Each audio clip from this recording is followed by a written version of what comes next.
बिहार में इस साल के अंत में विधानसभा चुनाव होने हैं। पिछले एक दशक में हुए चुनावों की तरह इस बार भी नतीजे तय करने में महिला मतदाताओं का अहम योगदान होने की उम्मीद है। इनमें न सिर्फ बिहार में रहने वाली बल्कि राष्ट्रीय राजधानी दिल्ली की प्रवासी महिलाएं भी शामिल हैं।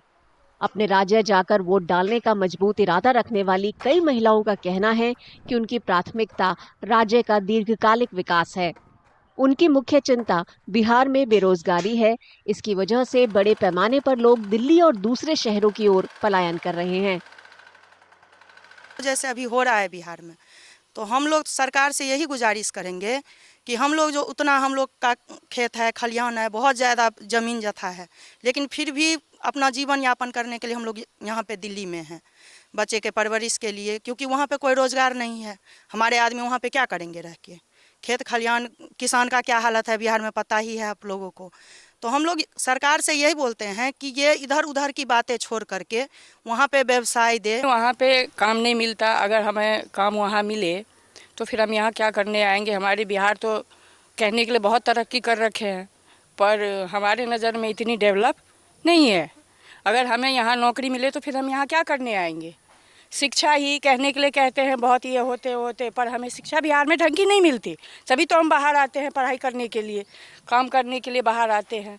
देखिए बिहार में तो क्या ही बताएं, बहुत प्रॉब्लम है। हम लोगों बिहार छोड़ के यहाँ आए कि बच्चों को यहाँ पढ़ाएं। बिहार में कोई पढ़ाने का कोई व्यवस्था नहीं है। हम लोग गांव में रहते हैं, गांव से बहुत दूर जाना पड़ता है, ना डॉक्टर की व्यवस्था है, ना हॉस्पिटल है पास में, कुछ भी व्यवस्था नहीं है। तो हम लोग गांव से छोड़ के शहर में आए। यहाँ भी हम लोग आए तो ये भी गाँव की तरह ही है हम लोगों का। महिला मतदाताओं को लुभाने के लिए नीतीश कुमार की अगुवाई वाली सरकार ने कई महिला केंद्रित योजनाएं शुरू की हैं। महिलाओं को कई तरह के वित्तीय प्रोत्साहन दिए जा रहे हैं। सरकार ने 2016 में राज्य में शराबबंदी भी की थी। हालांकि कुछ महिलाओं का आरोप है कि सरकार की ये पहल असरदार नहीं रही। शराब के लिए कहते हैं कि शराब ही बंद हो गया, पर सब शराब के पीछे ही बर्बाद हो रहे हैं। चुरा के पीते हैं, छुपा के पीते हैं, जैसे भी पीते हैं। शराब में बिहार में शराब बंद नहीं है सर। बिहार में और शराब का भी बहुत बड़ा वहाँ पे है। सब घर में शराब ला के बेचते हैं, पीते हैं, तो और क्या बताएं। दिल्ली में रहने वाली बिहार की कुछ प्रवासी महिलाओं ने गृह राज्य में शराबबंदी लागू करने में ढिलाई की आलोचना की, जबकि राज्य सरकार शराबबंदी नीति का पुरजोर बचाव कर रही है। सरकार का दावा है कि नीतीश कुमार की अगुवाई में कई महिला केंद्रित पहलों से उन्हें काफी फायदा हुआ है। माननीय मुख्यमंत्री जी के का जो शराबबंदी है, इसको हम लोग खास करके महिलाओं के लिए एक सकारात्मक कदम मानते हैं और हम लोगों ने इसका समर्थन भी किया था।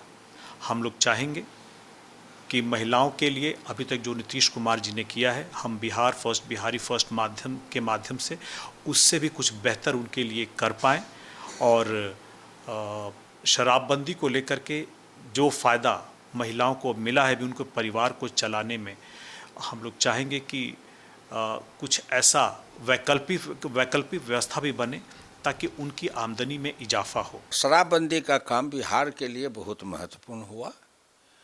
खास करके 100% महिला शराबबंदी से खुश है।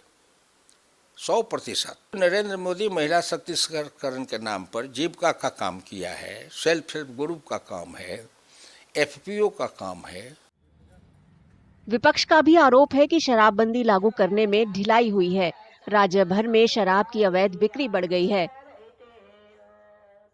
सच्चाई पूछेगा एज अ महिला, स्टार्टिंग में नीतीश बाबू ने उनको अच्छी तरह से समझाने में वो सफल हुए कि हम ड्राई स्टेट करेंगे तो आप आर्थिक स्थिति से मजबूत होइएगा। तो अगर आप 200 रुपये कमा रहे हैं तो 100 रुपये की आपका पति शराब पी लेता है तो वो बचेगा। लेकिन ये सच्चाई नहीं है। आपको सिस्टम को मजबूत करना चाहिए था। जब से ड्राई स्टेट हुआ है तब से महिलाओं के लिए और आफत है। पहले उनका पति दारू पीता था और वो दारू 100, 50, 200 की आती थी। अब 12 साल 13 साल का बच्चा भी सिर्फ दारू नहीं पी रहा। अब ड्राई स्टेट होने के बाद जो शराब की काला बाजारी हुई है, जो रेवेन्यू उस टाइम 4,500 करोड़ था प्रदेश का, वो बढ़ के लगभग 10-12 हज़ार करोड़ हो गया और टोटल ब्लैक हो गया। बिहार में विधानसभा चुनाव से पहले सियासी हलचल बढ़ गई है। सभी पार्टियों की नजर इसी बात पर है कि महिलाओं का झुकाव किस ओर होता है।